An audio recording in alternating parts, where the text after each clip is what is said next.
Welcome back to our channel. वादा रहा फिर मिलेंगे। सुबह का समय था। चमकीली धूप निकली हुई थी।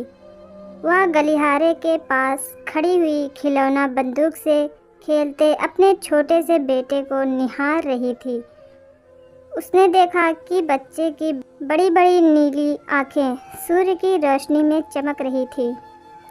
इन आंखों में ऐसे प्रेम दिख रहा था जिसकी उसे इस समय सबसे ज़्यादा ज़रूरत थी। आखिरकार उसका बेटा ही उसका एकमात्र सहारा था जिस पर उसकी आशाएं टिकी हुई थी, अन्यथा उसका जीवन उजाड़ और वीरान था। वह किसी मुर्दे की तरह निर्जीव खड़ी खड़ी अपने बच्चे को देख रही थी। बच्चे ने हरे रंग का आर्मी वाला जंप सूट पहना हुआ था, मानो वह अपने बहादुर पिता की प्रतिमूर्ति हो।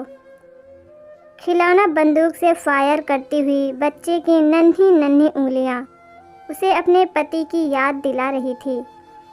उस पति की जिसने उसे इतने साल तक पूरे मन से प्यार किया था।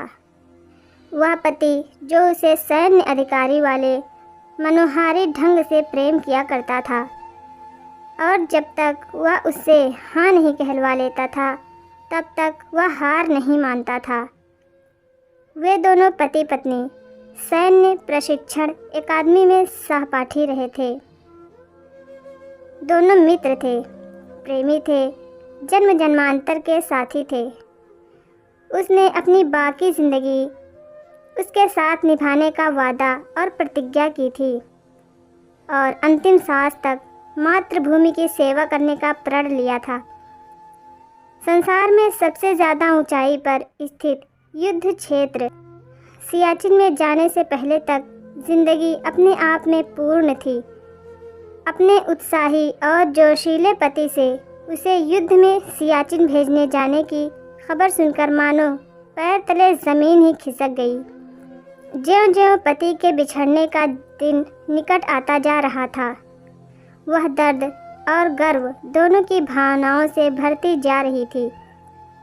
पति ने जल्दी से जल्दी वापस आने का वादा किया था और ना लौटने तक वह अपना सबसे ज़्यादा प्रिय काम करते रहने को कहा था। यह काम था रात में तारों को देखते रहना।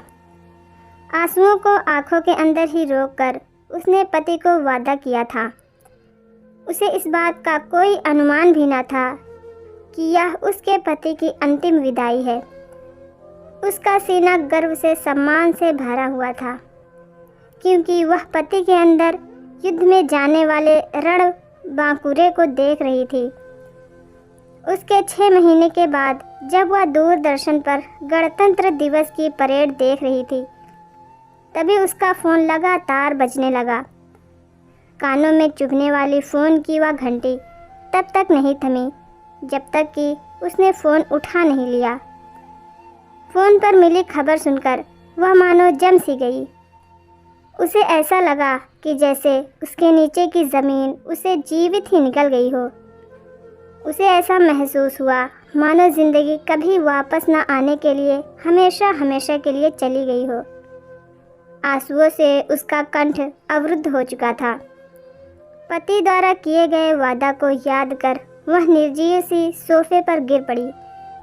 सोफे के पास ही दीवार पर फोटो फ्रेम में लिखी हुई वो पंक्ति लटक रही थी जो उसके पति को बहुत ज़्यादा पसंद थी। मधुर है ये उपवन, ये प्यारे सलोने, ये मन चाहता है कि बस जाऊं मैं इनमें। निभाने हैं लेकिन किए थे जो वादे, है मीलों की यात्रा अंधेरे से पहले। आप सभी लोगों को गणतंत्र दिवस की हार्दिक शुभकामनाएं। उम्मीद करती हूँ कि ये छोटी सी स्टोरी आपको पसंद आई होगी। सो प्लीज़ चैनल पर नए हो तो चैनल को सब्सक्राइब करें और अपनी राय कमेंट बॉक्स में ज़रूर लिखें।